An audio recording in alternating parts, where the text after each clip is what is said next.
Welcome to the Bold Money Revolution podcast. This is your source for straight talking, no fluff, business and high performance conversations that add real depth and value to the way bold leaders live, work, and thrive. I'm your host, Tara Newman. I'm here to show you how to optimize your performance as a leader so that you can grow a business that is profit-rich, efficient, and allows you to generate real, tangible wealth for yourself and others. We are here to help you lead with your values, to perform without overwhelm and burnout, and to do your most important work in the world. Hey there, bold leaders. It's Tara Newman. This is the Bold Money Revolution podcast. And today I'm here. I bring you the incomparable Perry Jeffries as my guest. Perry is a fellow Profit First Mastery, PFP, Profit First professional. And I can't wait to have my friend Perry just drop the truth bombs on this episode with us. How you doing, Perry? I'm doing outstanding, Tara. Thanks for having me on here. I love that introduction. That made me feel good. So you're off to a good start. You gave me my confidence. Feel incomparable? Absolutely. I'm ready to rock and roll. All right. So Perry, I adore Perry. He has a super cool background coming from the financial planning space, the wealth management space. He's got a real estate background, and he works with small business owners on cash flow, just like I do, because he is a Profit First certified professional. But Perry, in more detail, tell us about what you do. And you have a lovely way of defining wealth. Share with us your definition of wealth. Yeah, absolutely. So let's start off with that definition of wealth, right? And then we'll circle back into kind of how we help accomplish that.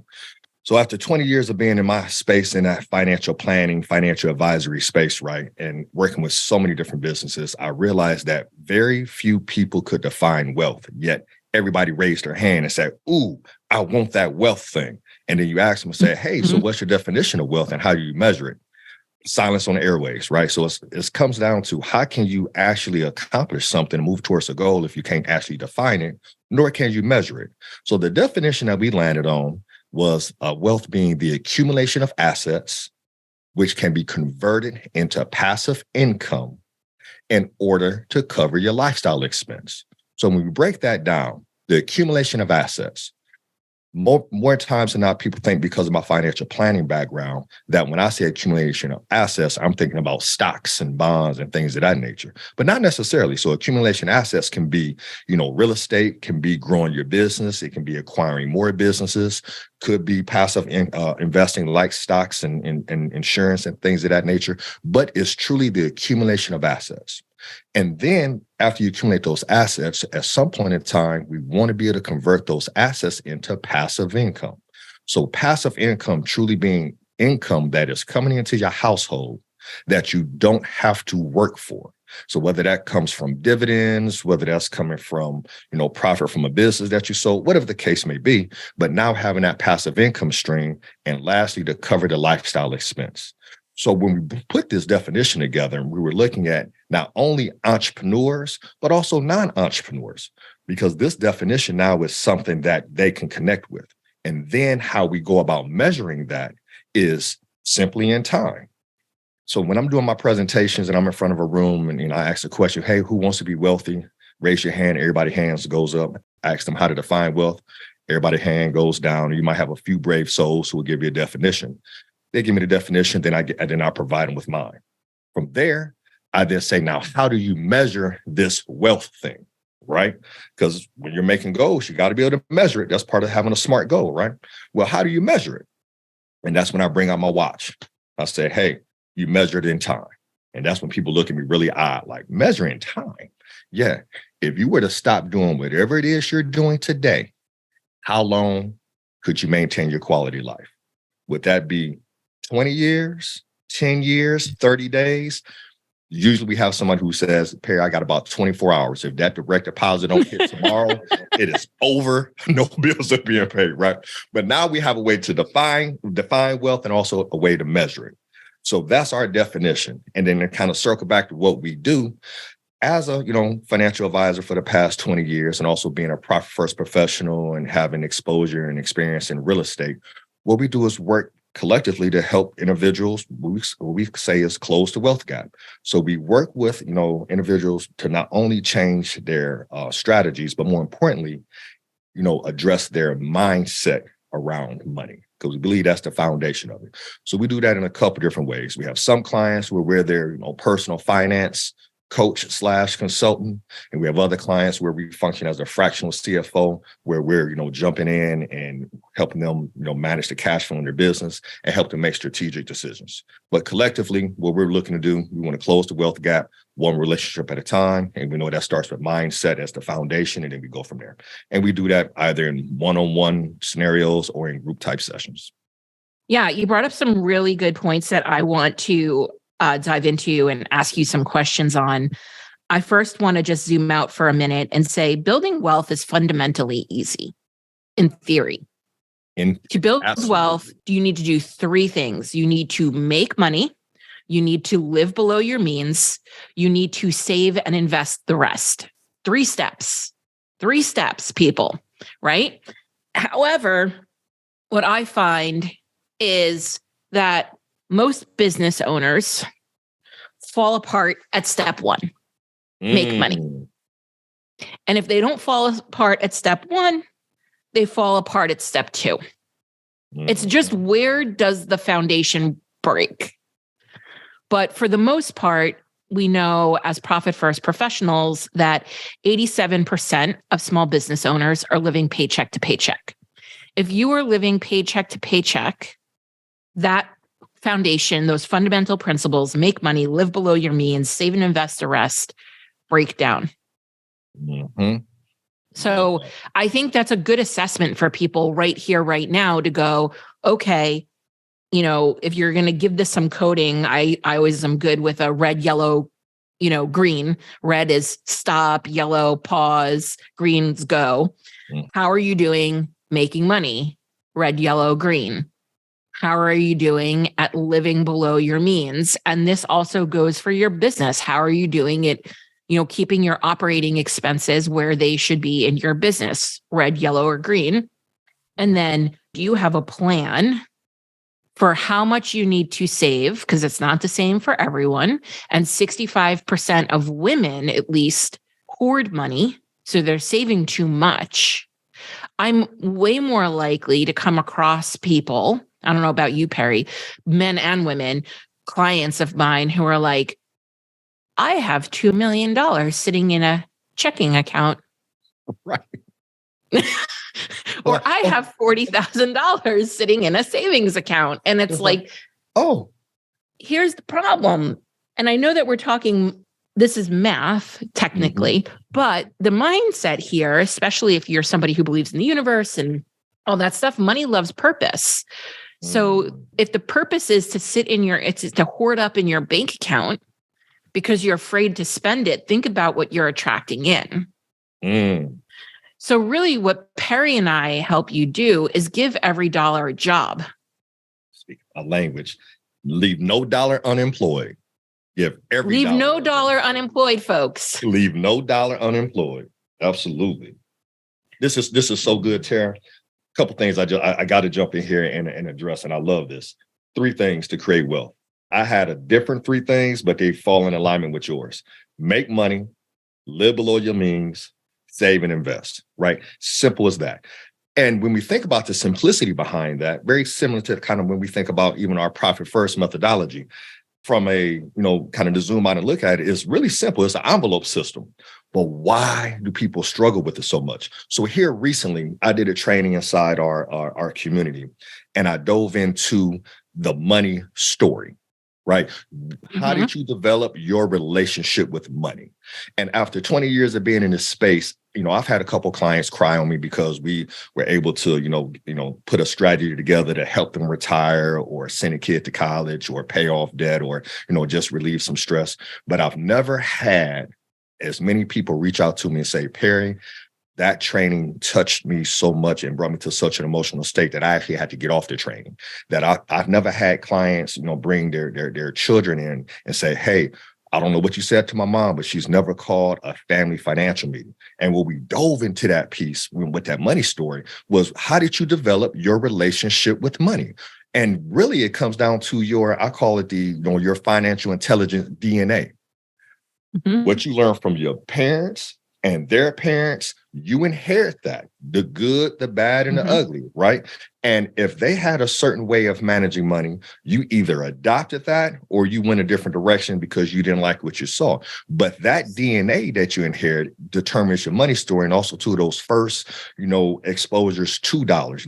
Money doesn't grow on trees, or that scarcity mindset, or that person who's keeping that $2 million in the bank, or that person who's afraid to put any money in the bank or invest because they don't trust, the economic system. So all of these things come into play to determine why you don't execute on three simple things: make money, live below your means, and save and invest, right? Because that's simple. That you could not have put that more simply, right? So with that being said, it's like, okay, what's the obstacle to stop people from just doing these three things? That's what I found is Right. really helping our people, is really diving into that mindset. It's the behavioral piece, which is what, I think people really misunderstand profit first, because there are people out there who just hate on it so hard. And then there are the people who just implement the percentages, and they think that profit first is just the percentages. And I don't know about you, Perry, but that's like the least of profit first in my teachings. Profit first comes with a whole handful of behavioral practices and habits first. As a matter of fact, Mike says profit is a habit. Investing is a habit. Wealth creation is a habit. Selling and making that money is a habit. The one thing you brought up was passive income. And the one thing that pisses me off the absolute most about social media, because everybody, regardless of what business you're in, most people have a phone that's got an app to a social media platform where they consume business and money advice. Yes. Even if you're like a brick and mortar business, even if you do business in person and you don't do it virtually, whatever. So what drives me bonkers is what people think is passive income versus what passive income actually is. Right. Let's dive into that. Passive income is you not having to do anything after you've earned the original dollar. It is taking your earned income and converting it to income generated that you don't have to do anything for. Passive income is not an info product. Passive income is not a membership site. Passive income is not a Substack. Because you still passive have to income show is not up. a podcast behind a paywall. Okay. Passive income is when I'm making money reading a book in my fuzzy slippies in my favorite chair with a cup of coffee. I love it. So let's dive into that, because this is super important, right? And before we jumped on, we were even talking about, your son and how he has some dividend income coming in already, right? And that's just so phenomenal to me, because at such a young age, at 17, correct? You know what I'm saying? Already starting to experience what it's like to take my earned income, invest it one time, and continue to receive that income over a period of time, right? And that's where I believe that financial literacy comes into play. And I know a lot of times people hear financial literacy and they have different, ideas of defining it or different frameworks behind it. But what I say with financial literacy is literally the language of understanding money, right? We say this way: if I were to go to France today, I don't speak French, I study some French, but I haven't been able to use it. So if I went over there today, I would be at a, disadvantage because I don't speak the language. I could stumble, but I don't speak it fluently, which means I would have trouble asking for help. I would have trouble ordering food. If I had to go to the doctor, I'll have trouble explaining what my symptoms are and things of that nature, right? So understanding and really defining what passive income is and being able to use examples of it is key. To your point, your online group is not passive income, because you still have to add value to that online group, which means that is still an activity that you have to do, versus investing in, say, a dividend stock or, hey, funding a annuity and receiving ongoing income, saying for life. Those are things that we need to be thinking about. And even as you start to talk about the business, are you growing a business that is having the profit, kicking off the profit, the cash profit, not the tax accounting profit, but the cash profit, the capital in hand to go acquire those assets that then give you that, generate that income. So I'm loving this conversation, sister. This is amazing right here. Yeah, let's talk. All right. So I'm going to lay this out. So hopefully we can have a soundbite that people can understand and take away. So the difference between profit first and maybe non-profit first professionals, accountants, so on and so forth, they believe in the general accounting principles, GAAP, basically, right? And GAAP says that sales minus expenses equals profit. Profit is the thing that you have left over in this formula. Anybody who has been to an accountant and they said, congratulations, it's tax time and you were profitable. And you go, but where's the actual profit? I don't have anything left over, right? And you could actually tell this before the end of the year, before you get to your accountant, because you're likely not having anything left over at the end of the month, or you're having a hard time paying bills. Things feel really tight and constricted. Now, we flip this equation on its head with profit first. And we say in profit first, sales minus profit equals expenses. So no matter what size business you have, no matter what economy you are in, no matter how much money you are making, you have the opportunity to profit using the profit first model, because we are putting profit first. We are making sure we are paying you, actually double dipping, paying you twice first. Okay. But what this does that makes things really uncomfortable for people is, one, it forces constraint on how you're investing in your business. Mm-hmm. So we always have the constraint of, do I have the time, or do I have the money, or do I have both? Mm-hmm. And most people don't have the money to be investing initially. So it's going to be your time, but you've drunk some Kool-Aid and you have been told that you should be earning money without working, which is passive income, but they have you paying people to do the work for you. So therefore you don't actually wind up with any money left over to create the actual passive fucking income. Oh my gosh. And then Terry, before you even move even further, let's talk about this profit piece, right?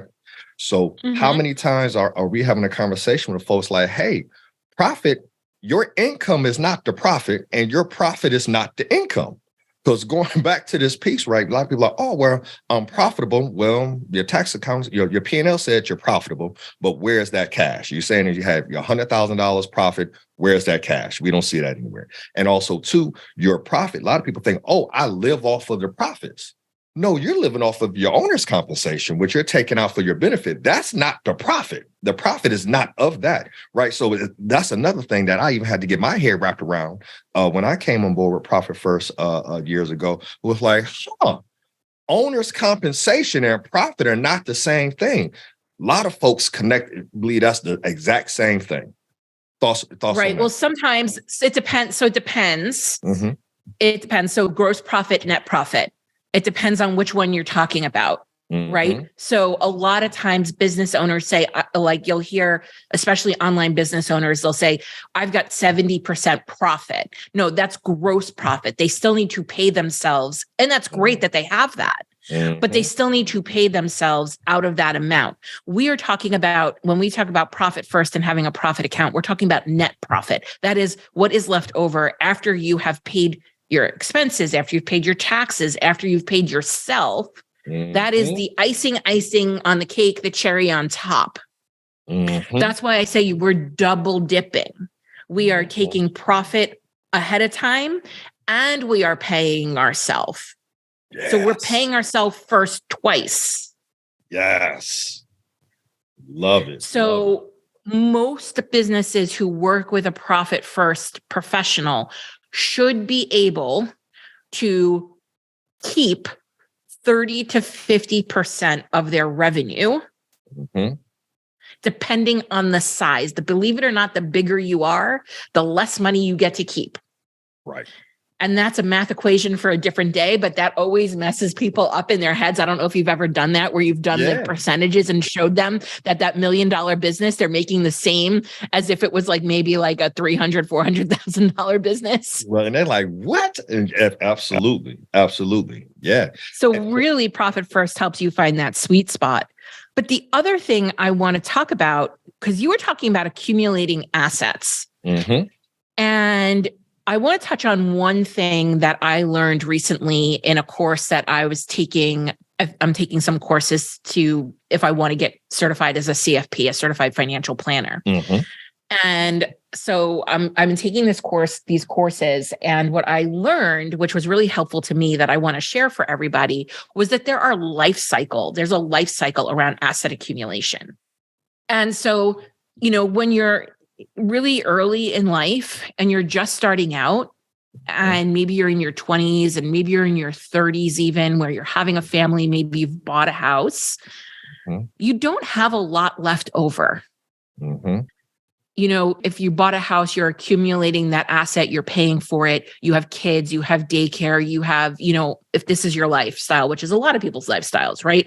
Mm-hmm. Maybe you've had to make some hard decisions where we know that 45% of Americans are single. About 45% of Americans are single income families because of the state of childcare and just other decisions, right? Mm-hmm. So this is not a time where you have a lot of that money to save and invest the rest. However, as you start to get older, maybe into your late 30s, into your 40s, you're not paying for that daycare anymore. Maybe your children are grown and flown. That's where you start to have more disposable income, where you can be shifting gears and really accelerating. Mm-hmm. And this is where people go, oh, but I've missed the boat. I'm too old. It's too late. Yeah. Right. And it's not. So I know that there are people listening to this who really feel very activated and on the hook that they might be in their 40s and haven't started or haven't made tremendous progress at this point, and might have had some of the things that we were talking about occurring in their life, but that it's not too late, that you're probably right on track. Yeah. To be figuring out how you could be investing more now. And then once you get into your 60s and your 70s, that's where you go into this phase around protection, protecting the assets you've accumulated, right? And your investment strategy would be different and maybe change a little bit. So, what are some of your thoughts on that? Yeah, a couple things I want to address here. So super good stuff here. I'll give an example first. My father-in-law, love him to death. Actually, he was born in Brooklyn, grew up in Jersey. So shout out to the East Coast. And with my father-in-law, grinding, great, hardworking guy, grind, does a good job saving money. But to your point, had 2 kids very young, not a whole lot to put away. They tried to save a little bit of money. And then he ended up starting his own business. So he started his own business as a floor installer. So he really didn't start putting money into a traditional retirement account until the age of 40. So he wasn't putting money away at 20 and dollar cost averaging $100 and no, he didn't start nothing like you're seeing online or on TikTok. Nothing that you're seeing online and TikTok. So there's a couple levels to this, and you're going to appreciate this one, Terry. So he really didn't start investing until age 40. He wasn't in position to. He was saving, but not investing. Right? Save some money to send the kids to school, but until he started his business, wasn't able to save. Then when he started his business, now he's putting money into his 401k, which is almost kind of, you think about it, like a profit first principle. I'll take this money and put it into this account before I need it and learn how to live off the rest. So he's putting money into his 401k and he's throwing money in there. Then, I end up getting married, get engaged to his daughter and whatnot. And I take over as the advisor. And we're like, oh, man, we got to move some things around. Now, mind you, this is right around, 60-ish. OK, now he's just turned 65, 66. So I don't come on board until age 60. He's still working and he's putting money away diligently. Right. But what he didn't have was a financial plan. He had this nest egg, but no strategy around it. Couple things here. Mm-hmm. Having a written financial plan is key. And what we did with the plan, and I'll just give you a quick synopsis of the plan that we put together. We said, hey, let's look at these assets that we have. So we have some 401k, we have some Roth IRAs going on over here, and we had cash. I said, our plan is going to be based upon the bucket plan strategy. Now, soon, and later on buckets. Your now bucket, money that we say we need in the next 12 months or less than a year. The now bucket, how do we invest those dollars? We don't. We keep that in cash. Yep, we know it's not going to earn a whole lot of interest. We know it's going to get beat up by inflation, but the purpose of that money is job. And we started off earlier talking about, hey, leave no dollar unemployed. That job is to be able to cover the expenses for 12 months or anything that you have coming up in the next year or so. You want to buy a house, that money stays in cash. We don't invest that. So you got your now bucket. Your soon bucket, money that's earmarked for, say, 2 to 10 years. Now that's your soon money. Okay. Soon money, those dollars want to be a little bit more conservative. So we may not want to be full blown in the market and trying to grow it, but we still need to be to keep up with inflation. So in that particular bucket, we're going to have some different strategies. So if you, hey, father-in-law, you're 60 years old, we're about to retire at 65. Well, we need to earmark how much money we're going to need for your first 10 years of retirement. And then we need to protect those dollars. So now that's a strategy. Then you have your later on bucket, money that's earmarked for 10 years out. Those dollars we can still keep in a growth mode, right? So depending on risk tolerance and things of that nature, everybody's going to be a little different. But those dollars are now earmarked to, hey, we're going to grow these dollars up until the point that we spend the money that we earmarked in the soon bucket, whenever that is, and then be able to backfill that strategy, right?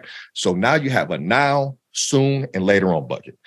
A lot of times people are intimidated with working with financial planners because they're like, man, I don't understand the language and I don't really understand what they're saying. They're talking over my head. When I show them this strategy, Terry, they're like, well, yeah, that makes sense. Now money, soon money, later on money. Literally, when my clients call me and they got a question about an account, hey, are you talking about your now money? You talking about your soon money, later on money? So now they're like, hey, Perry, I got some extra. I just got $10,000. I want to put it in my soon bucket. Well, that shit is easy. Soon bucket, let's go, right? So a couple things you kind of just peel apart from there is one, having a written financial plan. Going back to what you said, kind of that life cycle, of money. Don't feel as if you're missed the boat age 40. Now, granted, nothing like having time on your side, but especially if you're a business owner, if you're building a business that's truly profitable and implementing these systems and strategies that we use via Profit First, being able to analyze and see where you can squeeze out more profit and things of that nature, you have the capital to be able to make up for potentially that time lost. So you still have time. So please don't feel like you're out of time, right? And you have the potential to have that capital, right? Yes. Because if you are a small business owner and if you make learning how to sell and make money in your business, that first piece of the foundation, you will always win. Your potential is infinite. You can make, Perry's making faces at me. Lord, you can make as much money as you need to make, and you can throttle that up and down when you have that skill, when you know how to make money. So for all of those of you listening who are avoiding selling because it makes you feel nervous, because it makes you feel slimy, icky, sleazy, smarmy, any of those things, Perry's laughing at me. I love the we need to we need to have a check-in. Indeed. We need to have a check-in. And just in case you haven't noticed, the economy has shifted. People are still making money. You can still win in this economy. Absolutely. But now you need skill and not luck. Facts. Learn how to sell. That's my takeaway. And always continue to get better at it. I'm watching videos. Mastery level. Mastery. Absolutely. Absolutely. So this was awesome. I love that interjection in there because you have the potential. And then just to even continue in that vein of selling, this is how we put a bow on my father-in-law's financial plan. I said, all right, Daddy-o, you're about to retire. What are we doing with the business? He said, I'm just closing it down. I said, pause. You've been building this business for 20 some odd years. You have a phenomenal book of business, clients, builders, developers who use, you use your business, provide flooring and the whole nine. You build a great reputation. And day one, when you retire, you're just sending an email out saying, hey, y'all, I'm done and go away. I said, no. You have an asset which is valuable.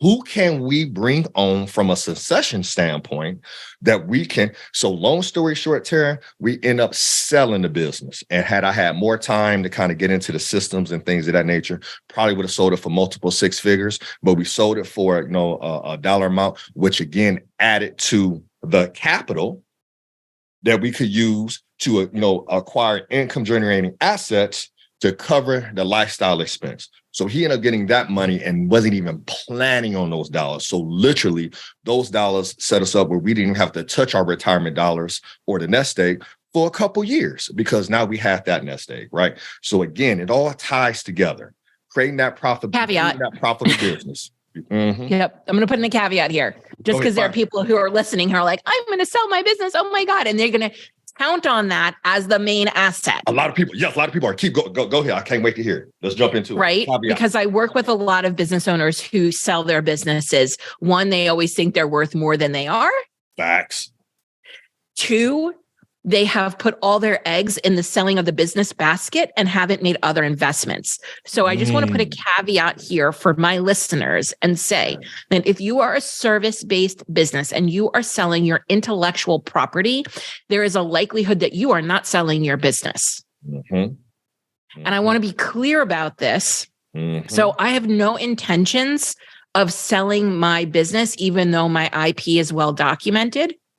However, it is a very easy business for me to run when I'm older. It's easy on my body. It's easy on my mind. I can have people come in and operate for me. Likelihood of me selling it for any massive amount of money, unlikely, opposed to my husband who has a manufacturing business where there are $1 million machines involved, where there's 40 years of contracts involved, where there are 20 employees involved, right? So like the asset there is a little different than my asset.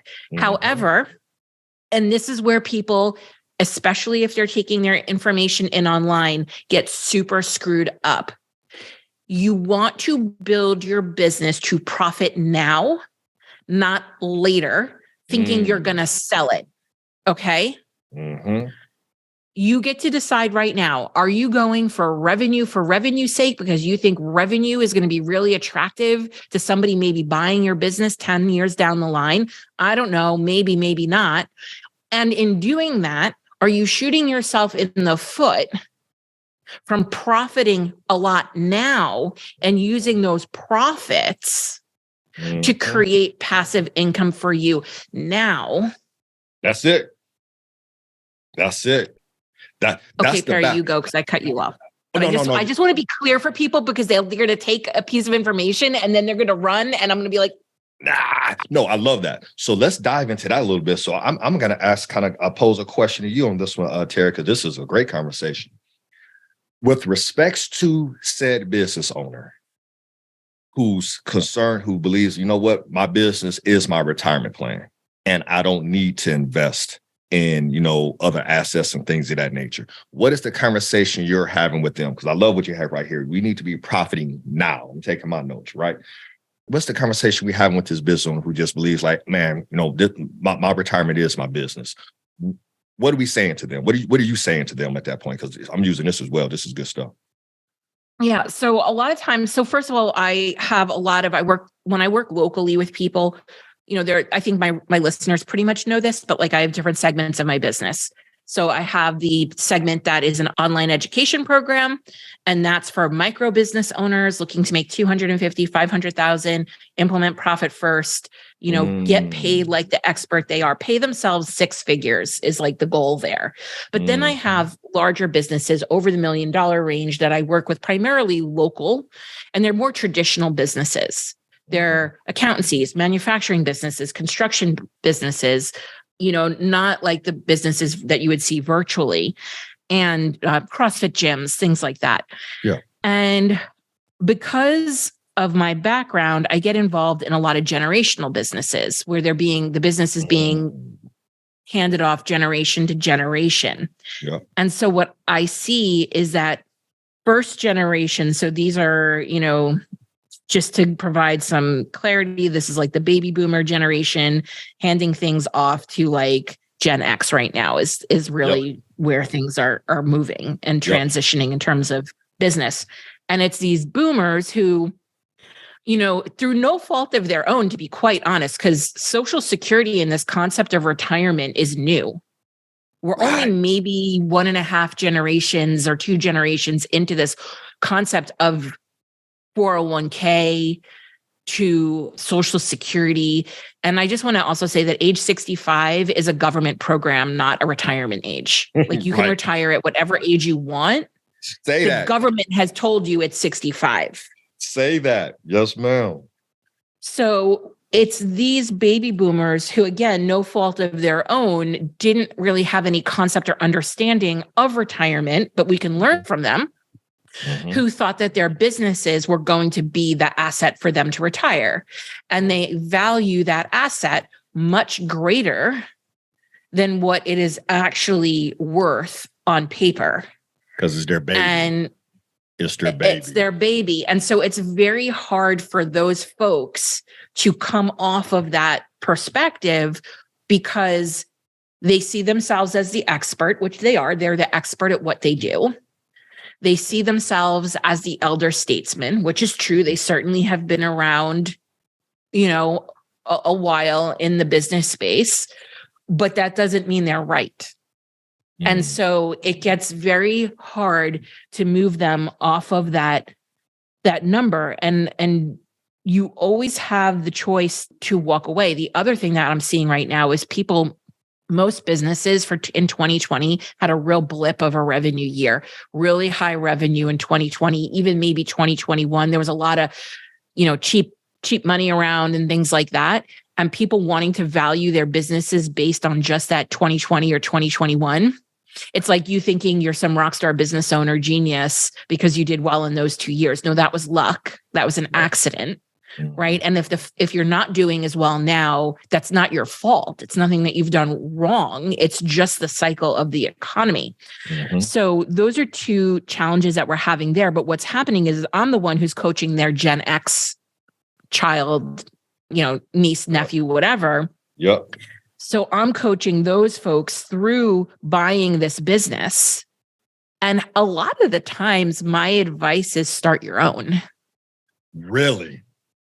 Yes, because what these boomers want for that business is insane. And then what happens is it's, even though it might even be valued, even if we can come to an agreed upon price, then what happens is a big client leaves because they had a relationship with the person who retired and now they don't want to work with them anymore. And so you're going to have some assimilation. People are going to fall off because you haven't done a great job at building that relationship up, or it's just their time to go. You see this a lot in the wealth management space, where if your client, Perry, passes and is transitioning the money to that next generation, but you haven't built a relationship with that next generation, they're going to go somewhere else. That relationship is gone. Right. Absolutely. Yep.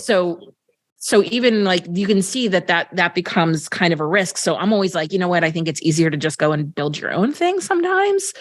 But I get that, there's also a lot of psychology there and loyalty and things like that. So, that's always interesting. But what's here for the people listening to this is that your business as an asset, yes, maybe, no, but you need to decide that now. Like Perry's father-in-law was so lucky that he had found Perry when he did and was able to even get the amount that he got because he didn't plan for that. So what Perry said was that was just like accidental money that he came into, which is amazing. Yep. Right. And Perry said it himself. If I had some time to build out some systems and give him a plan, he would have sold that for a lot more money. So Right. if you do think you want to sell your business, even for a moderate amount, you have to be planning for that now. And to Perry's point, when he talks about now, soon, later, there's also now, soon, and later are different revenue streams. Right, Barry? Like wealthy people, 7 revenue streams. Yeah. Definitely So different revenue streams. Yeah. Yeah. So selling your business as an asset is one. Is one, right? And then where are you getting those other ones from? Could that be from, an annuity product that's kicking off an income stream? Is that coming from, a pension plan? Is that coming from your dividend portfolio, which is kicking off, income?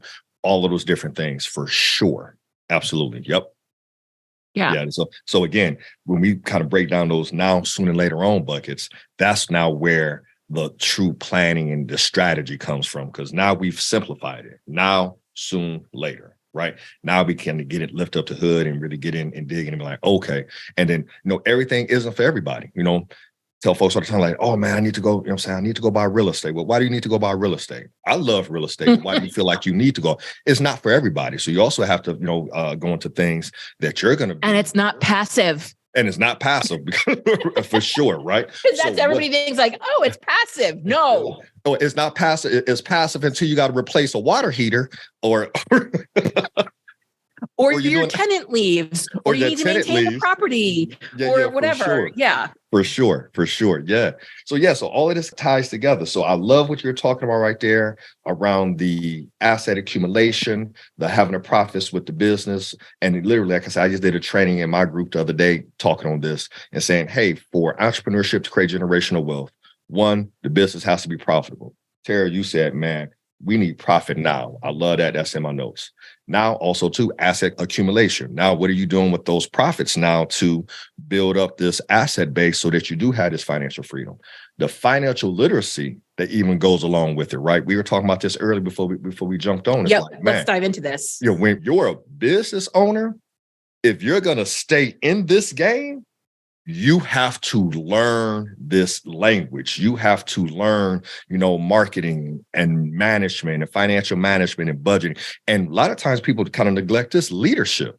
If you're going to run a business, you need to develop as a leader, how you articulate things to people. And going back to what you said earlier, which I have a big circle asterisk around, you have to be able to sell. You're selling something. Right?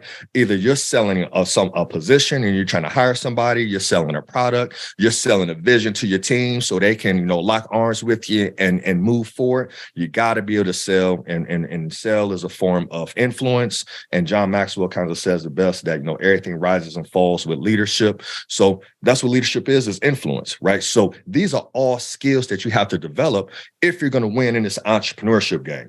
Just getting your according to, social media, if you go get your LLC and the EIN number, day tomorrow, you can go on and get you a line of credit for $250,000 and then take that $250 and flip that. Right.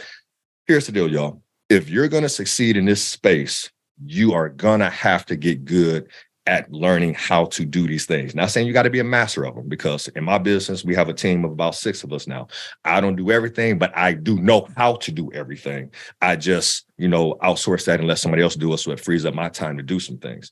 So business, developing that financial literacy. And last but not least, we talked about this one, the true generational wealth.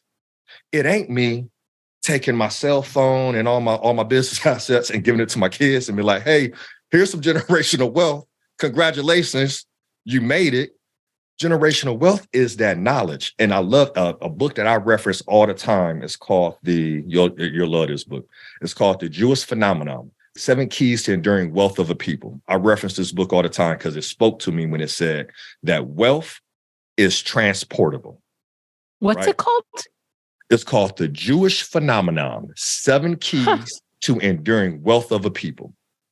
And in it says that wealth is transportable, because it's not about me giving you this asset. It's not about, I gave you this real estate, or I gave you my business, or, hey, I had $1 million life insurance policy. Here's $1 million tax-free.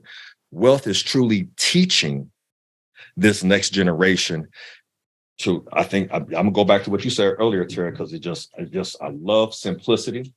Goes back to what you said earlier, right? What are the three things we got to be able to do? We got to be able to make money, live below our means, and save and invest, right? So what are we teaching the next? That's the true generational wealth, right? Everything else is a strategy, i.e. tactic or something along those lines, right? But the true wealth is, hey, daughters of mine, twin daughters of mine, I'm going to teach y'all how to make this money, right? In order to teach you how to make this money, it's going to be a couple of things that we got to teach in there, but definitely got to teach you how to sell, because if you can't sell, you can't make any money. So we got to teach you how to make money. 2, all right, you made this money, got to live below your means. So if you made $10, you can't go out and spend 12. You don't want to go out and spend 10. You made $10. Hey, we're going to spend 5 and we're going to put stuff into our now, sooner, later on bucket. So we use the Greenlight app for that. So my daughters have now, sooner, later on buckets inside the Greenlight app. And then, that goes right into, if you're living below your means, now you can save and invest. It's not a rocket science, right? Folks are like, oh man, Perry, I want to be able to save more. Okay, so you got 2 options. Cut expenses, make more money. It's not a rocket science here. It's just coming down to I want to invest more. Okay, you got 2 options. Cut expenses, so make more money. Do both, get to win-win, right? So it's not a rocket science here.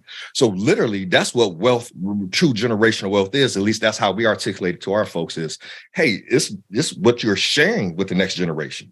So those are kind of just those 4. I wanted to make sure we kind of touch base on those 4 things, because when most folks, come to me, hey, Perry, I know you're an advisor, or you've been a stockbroker, you're an investment advisor, an insurance agent, and yada, yada, yada. And it's like, yeah, it's really simple, right?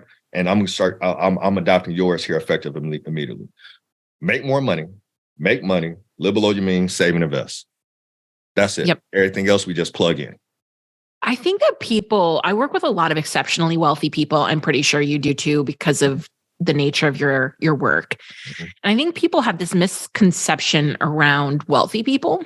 I think some of the stereotypes I think are correct, but for a very few amount of those people. But a lot of the wealthy people that I work with have a lot of fear and scarcity around money. And I've thought about this over the years that I've worked with this type of person. And I'm curious to know if maybe you've worked with this person too, that's inherited a lot of financial wealth, but wouldn't know how to make the money they inherited. Mm-hmm. And therefore it's very scary for them to think about losing that money, spending that money. So even though you think that they have a lot of money, they wouldn't live in scarcity, they actually do, because they don't actually have the generational wealth that Perry's talking about. Yeah. They don't have the knowledge. They just have the money, but they don't know how to manage it, how to make it, how to grow it. I'll go back to my semi-hustling days, growing up in Akron, Ohio, right? And this kind of goes into my money story that I had to unpack here recently as I was helping some clients unpack theirs. One of the benefits of growing up in a hustling family was the concept of, if I make it once, I can make it back, right? And for those individuals who inherited that money, if they don't know how it was made, the fear, that internal fear is like, well, I don't know how to make this back if I lose it. So they never learn how to multiply the money. Now, hold on. Let me take a step back. One, they never learned how to make it. They didn't know how to make, the money was given to them. So they don't know how to make the money. And they don't know how to multiply the money. So when you don't know those 2 things, you immediately go into, I'm just going to put my hands in my pocket and, not do anything with it. Because 1, if I lose this money, I don't know how to go make it back. And 2, I don't know how to multiply this money. So I don't know how to take this nest egg or this windfall of money that I have and then go flip that and turn that into, revenue streams that come in and pay me to cover my lifestyle. So now they're just fearful. So it's funny, Terry, because it's not just wealthy clients. So it kind of, and my book of business ranges. Like I have, folks who are extremely wealthy down to, folks who are just trying to figure out, the difference between a checking and a savings account, right? You know what I'm saying? We kind of had that whole piece going on, but it's the same deal, growing up, in Akron, I remember one time one of the guys in the projects hit the lottery, got $5 million. Oh man, he got it. He was through that $5 million in less than 5 years. Because one, he didn't know how to make it because he hit the lottery. Two, he didn't know how to multiply it, right? We see this happen with a lot of professional athletes who we have dealings with. Yes. Right? Oh my goodness, you just got this, you signed the contract, $20 million signing bonus, XYZ. And I forget the stat. I'm probably gonna misquote it, but you guys, your listeners will be able to understand it. When I was with one of my largest wealth management firms years ago before I went independent, we were launching this sports division. And we had a stat that said that I believe it was 80 to 90% of professional athletes had zero net worth after they were 5 years removed from playing their sport. I believe it. Right. So again, it comes down to, not just the folks who had the inheritance that came, but the folks who hit the lottery or, the athletes who just all of a sudden, boom, got this windfall of money. If you don't know how to multiply that money, if you weren't taught that skill set on how to manage the money, how to make the money, how to live below your means, and how to save and invest, a couple things are going to happen. Either you're going to sit on the money and not multiply, and which means you're going to run out of money, or you're going to do something crazy with it, or live way above your means because you feel that's what you need to do because now that you had this money and burn through all the money and not have any money. This is why it's so dang on important that we got to really drill down into this, financial literacy or just understanding the basic concepts of money and then working with experts who can then be our interpreter. And that's kind of how I look at financial literacy, right? Going back to that example we talked about earlier, if I was to go to France, I don't speak French fluently. I can understand a couple things, probably can order me a grilled cheese sandwich or something, but I don't speak it fluently. But that's when I then hire an interpreter, or, I get the interpreter app on my phone or whatever the case may be, because the interpreter now can help me navigate and make decisions and, be able to navigate those little nuances that could have, that we think is small, but could have a huge impact on the outcome, right? That's when you start working with experts. And that's when I tell folks, they're like, hey, when should you start working with a financial advisor? Well, if you look on Google, you shouldn't work with a financial advisor until you have like $500,000 liquid. Where I'm from, ain't nobody got $500,000 liquid, but they still need an interpreter. They still need an interpreter, right, to help them navigate these things that they did not learn. Going back to generational wealth piece. But anyway, let me be quiet. That is a brilliant analogy. Oh, thank you. That's brilliant. Thank you. I appreciate that. So I'm going to be conscious of our time. I'm going to start to roll us out of here, but I have a follow-up question to that, that says, I find that people are in a catch-22 where they need to hire the interpreter, but they quote unquote can't afford the interpreter. And when it comes to profit first and cash flow management and things like that, I see that is like the worst catch-22 to be in. Yep. You know what? It's interesting. I was on a coaching call, one of my coaches, and he said something that was really phenomenal to us. He said that everybody's business is an ROI business, right? And it got me really thinking. So, we'll have someone say, man, I can't afford to work with a financial advisor or a financial planner, or however you term it, right? And when they start to see how inexpensive it could be, they're usually mind blown. And we could spend a whole segment on this because you have different kinds of financial advisors and coaches, right? So we all kind of get looped together. And a lot of folks don't realize that you can actually have a different kind of relationship with a different type of advisor, right? So you have an advisor who is going to charge you a percentage of assets under management. So they're charging you 1%. You're not paying that 1% out of pocket. It comes off the actual investment itself. So you're technically working with the advisor and you're on the same side of the page, because if your money goes up, their 1% fee stays 1%, but they get more because your account went up, and vice versa. If it goes down, they get paid less. Then you have, fee-based advisors. I'm going to say fee-based. Then you have financial planners who may charge you a financial planning fee and not manage any of your money. And then you have folks who are still commission-based and things of that nature. So again, we could spend a whole hour just, unpacking that. But here's the deal: what it comes down to, folks, is what are you missing by not working with said advisor? And I'll give an example because I know I didn't articulate that extremely well. We recently, and this was, I say recently, I think it was about 2 years ago, had a client come on board with us. And the way we're structured, we're a retainer-based advisor. So whether we're managing any of your money or not, we have an annual fee that you pay us. If you want to continue to manage your money on your own, by all means, you'll do that. We're just going to build out a very holistic plan to tell you when to turn left and when to turn right. So we're going to give you the GPS, and you just, drive. You're just going to make the trip on your own. This client, we sat down, and they invested a couple $1,000s into their financial plan. And literally, Tara, we were 5 minutes into her onboarding and uncovered a $2 million issue. Just as simple as this. I believe it. I believe it. Just as simple as this. Hey, so, you come on board, you paid us a couple grand, you know what I'm saying? We're building out your financial plan. We're going through your assets. We got to her 401k. I said, oh, okay. So you're contributing to your 401k, you're maxing. Okay, cool. You're maxing it out. And let's say not maxing out. In this case, she was contributing the amount that she needed to contribute in order to get the match. Right. She wasn't putting the full juice in there, but she was at least contributing an amount where she could get the free money from the company. And all I did was look at her investment and say, oh, so how'd you choose that investment? She's like, I don't know. I didn't know what to put. And, that seemed like the safe investment. So I didn't want to lose any money. So this is what I did. I said, okay. So that investment is paying like 1% a year. Right? You had just stable value fund. It's not paying anything. I said, based upon your age, going back to what you said earlier, that life cycle, right? Oh gosh, yeah. Right, elongate that timeline, friends. Right. That life cycle. And then what we talked about with the now, soon and later on money, this was a 20-some-year-old person, almost 30. So we're looking at, a time frame of way more than 10 plus years.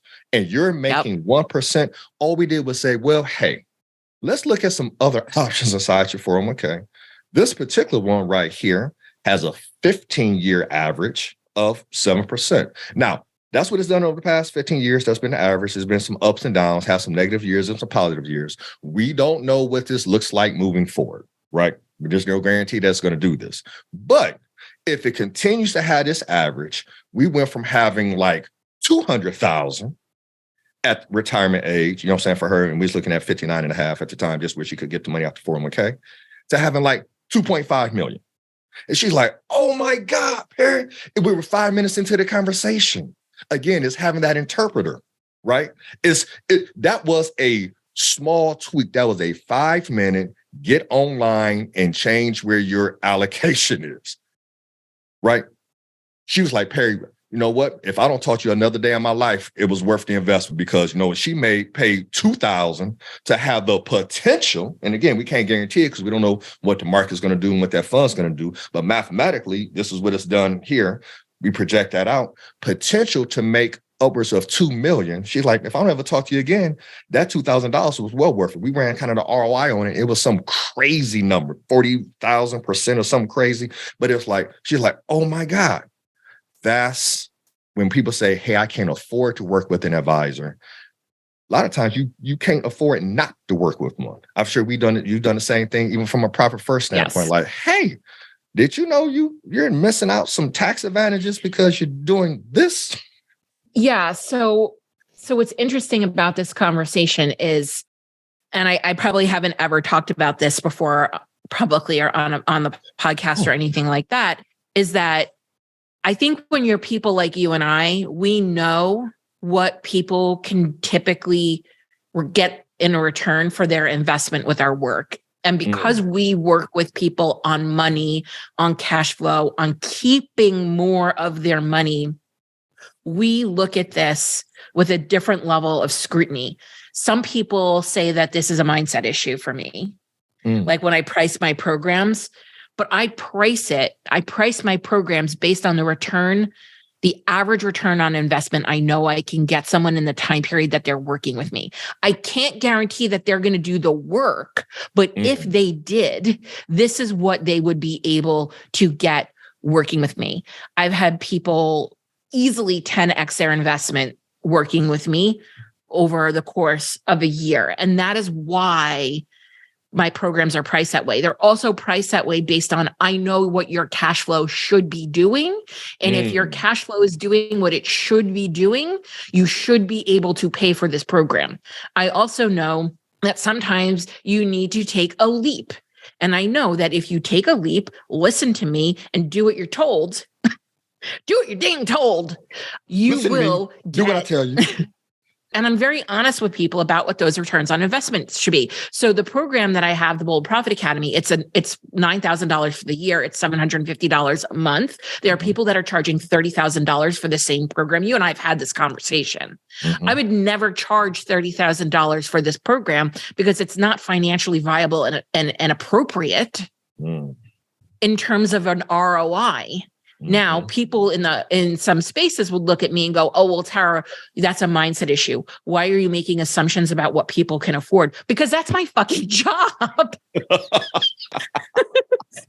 Because that's my job.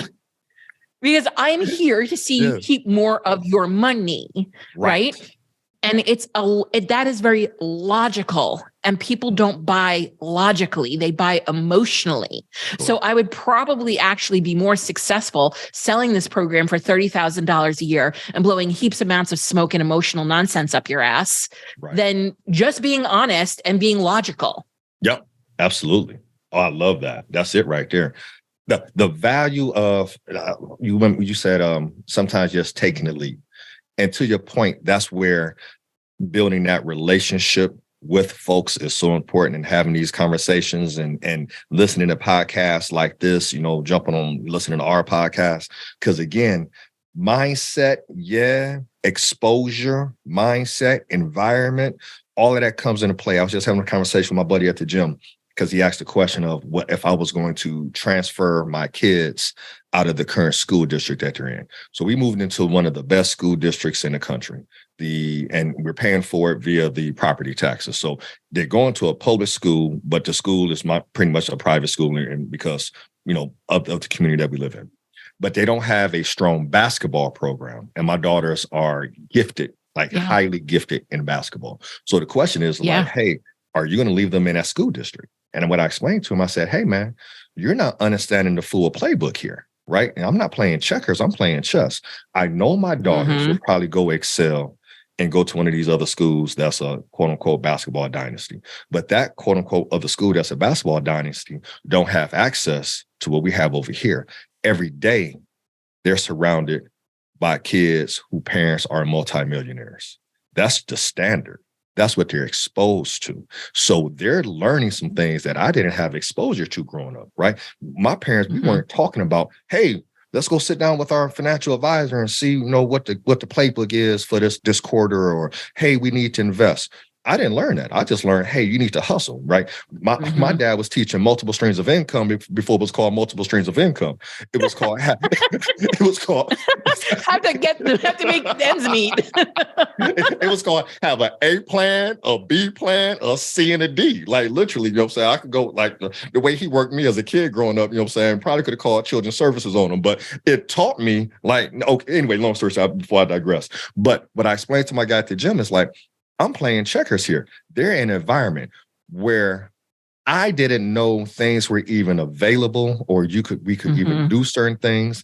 A lot of that had to do with the environment, right? And then when I got older and started reading books and getting into different circles, and people start talking about having financial advisors and things of that nature. And I'm like, well, what the hell is a financial advisor, right? I'm working at the gym. Hey, we got a financial advisor coming in. Well, what the hell do you do, right? And when I worked with my first financial advisor, when I was working at the gym as a personal trainer, and I was, putting away, I think it was like $200 a pay period and whatnot, I looked up and I had enough money in that account to go put a down payment on a real estate property. And I'm like, well, hold on.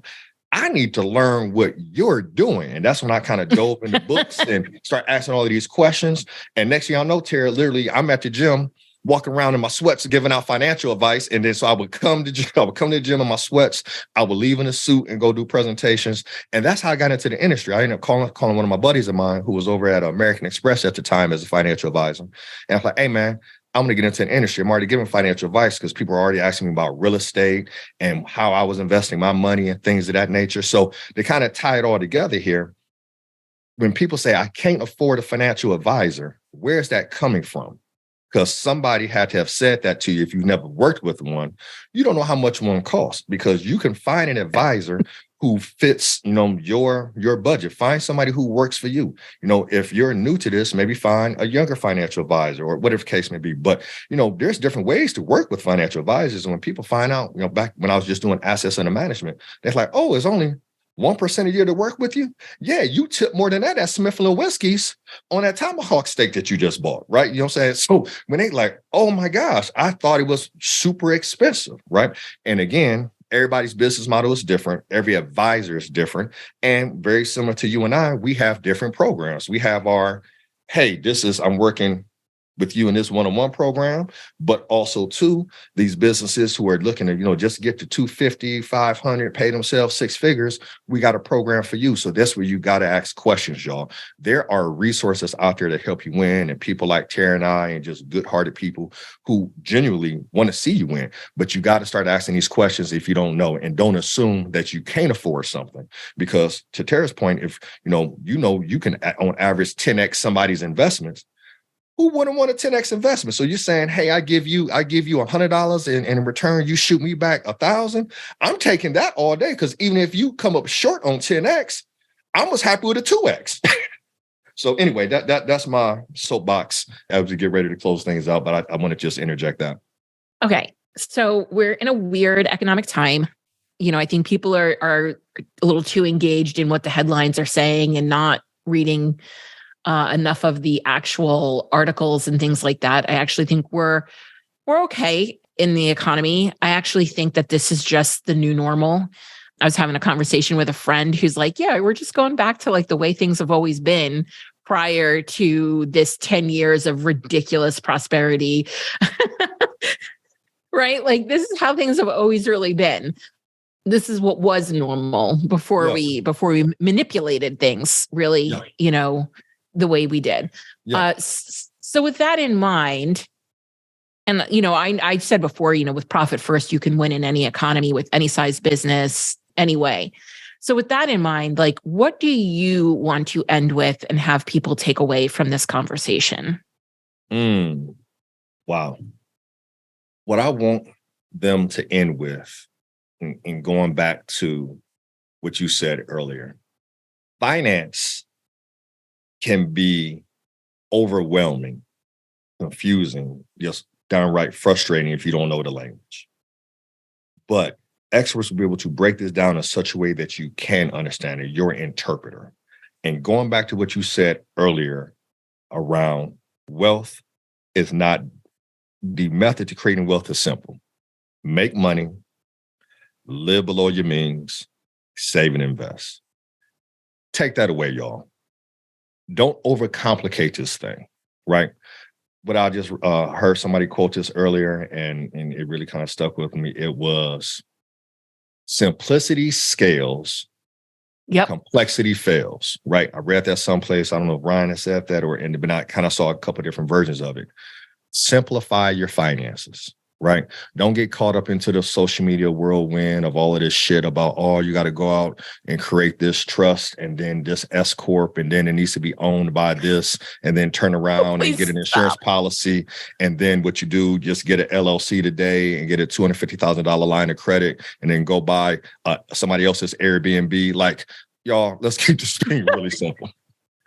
We're fielding some of this stupid ass shit too on the back end, and we're just like, it's like, what? Okay, but then you ask somebody, well, do you know how to make money? Well, no, but you got to trust. You went and established a trust and an S Corp, but you make no money.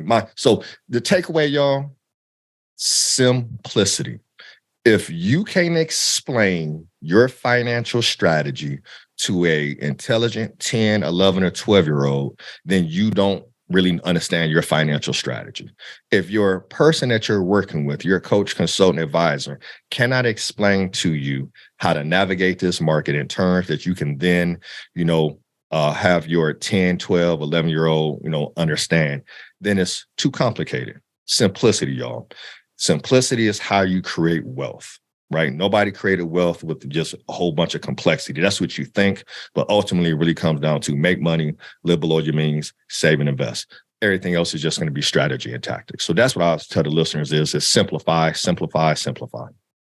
One thing I want to acknowledge before I give my couple of takeaways is that I know you, and we had this wonderful conversation, and you're so bright and brilliant and engaging and passionate and incomparable. And I also know that you have invested a shit ton into yourself. How much do you think you've invested into yourself over the years? Well, you know what? Over the years, I probably should go back and run the math on that, but I can just tell you here over the past, what's today's date? This is March. So I think I'm probably about 25 grand invested in myself since the beginning of the year. Right. Yeah. Just this year. Just this year. In the first quarter. In the first quarter. Yep.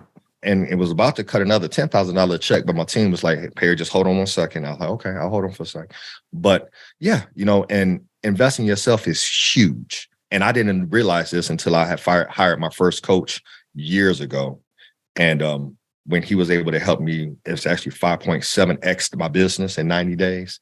And I was like, wow, that's the cheat code. I didn't realize that was the cheat code, is investing in yourself. And when we say invest in yourself, I did a training on this. Tara was like, hey, what's the best way to invest $10,000? And folks thought, oh, he's an advisor. He's going to give me a crypto idea. He's going to give us that dividend number, that dividend account. Oh yeah. He's going to say, and I got on there. This is the top stock pick. Yeah, for sure. That's what they was looking for, right? And I got on there, and I literally went through every time I hired a coach, consultant, a course, and improved myself. Yep. So, and I'll probably end up spending, honestly, hope to spend maybe about another, 25, maybe even 50 before the end of the year. Because I know as I continue to grow, I'm able to help more and more people. And with that said, I got to do a shameless plug if it's okay with you. Yeah. Folks, I do live trainings over this mindset stuff inside our private Facebook group. It's called Cash Flow Unlocked. Just go to Facebook. If you're in Facebook, type in Cash Flow Unlocked. We should pop right up. Come in, make sure you tell us, that you found out about us on this podcast with Tara. And it's totally free, because what we want to do is we want to address mindset. And from there, if we want to work with each other, you don't want to work with us, that's not our deal. Our deal is that we know that we can have impact if we help more people. So we created an online community just for that, where some of the trainings that I referenced on here, you guys can go and check out the recordings. Yep. So just had a quick plug just to give people some free info. Absolutely. And to kind of, jump onto that as well, my takeaways are some things that you had just said toward the end here, around getting around, you basically said around getting around the people who know what you don't know, right? Like, you don't even know what questions to ask until you hear somebody talking about it. Like, it was like maybe 2 years ago, my dad comes into my backyard. My dad and I hadn't talked a lot about money in our lives, but he comes into my backyard and he's really irritated because he's retired. And he says, oh, I just had to pay a lot of money in taxes. And I'm like, you're retired. Why do you have to pay a lot of money in taxes? I made a lot of money last year. How much money did you make? And he's like, oh, I made like $130,000. And I'm like, how? Right. How? Retiring. Did you do that? Right. So again, like, I would have never known, like, and he's trading options, but Gotcha. Right. He's trading options. So he's, got some really good dividends that he's living off of at the moment. But I would have never even thought that was possible to make that kind of money in retirement. On top, he's not touching his principal. Right. So I'm like, well, and instead of being scared and being like, well, my dad and I don't usually talk about money, this is really uncomfortable to ask him this. I almost didn't, because that was what was going through my head. I was like, be a good girl, don't ask. Like, that's not appropriate. Like, yep. You shouldn't talk about these things, right? And then I was like, but wait, how? Yeah, how are you doing this? Tell me more. And again, I would have never known that if I just wasn't paying attention, right? And so then to jump on that was another thing you said, and what I'm saying right now is ask questions. Like, even though I was like, this is embarrassing, and I don't want to ask my dad about his money. It's not something that we've done. He might say no. He might be like, why are you asking? I'm not talking to you about that. Like, he might reject me. This is me really like, who do I think I am to ask a question like this? I'm really, putting my nose in somebody else's business. Mm-hmm. Right. But you have to be in places where you can ask these questions. And so that's really what I want everyone to take away from this is get around the people who know what you don't know, ask questions, and don't assume you can't afford to make these investments. Right. When you find people you trust, and Perry and I think, are pretty trustworthy people. I will certainly vouch for Perry. It's why he's here.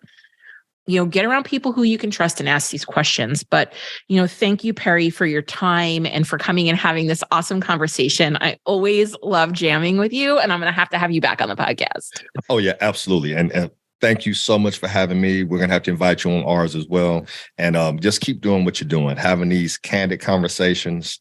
I know your listeners are going to listen to this, and because I know I have a couple pages of notes right here that I'm going to digest and document and put up here. So thank you for doing what you're doing and the mission that you're on, and just truly appreciate the relationship with you.